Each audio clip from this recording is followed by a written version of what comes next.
Sometimes Allah doesn't give us something. Relax, take it easy, take it in your stride. Perhaps Allah knows that your future with this particular person is not going to be as rosy as you think. So learn to let it go. I tell my children, do not get attached to anything you found on earth to the degree that when it's taken away by Allah, you become depressed. No matter who and what.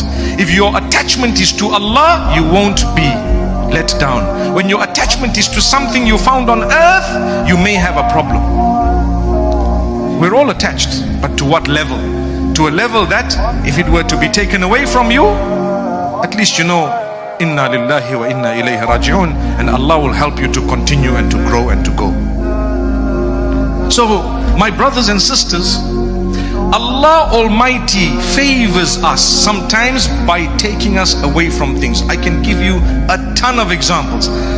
You might have heard me say in the past that I know of someone who lost his job and kept applying, and years later he started up his own thing and made more money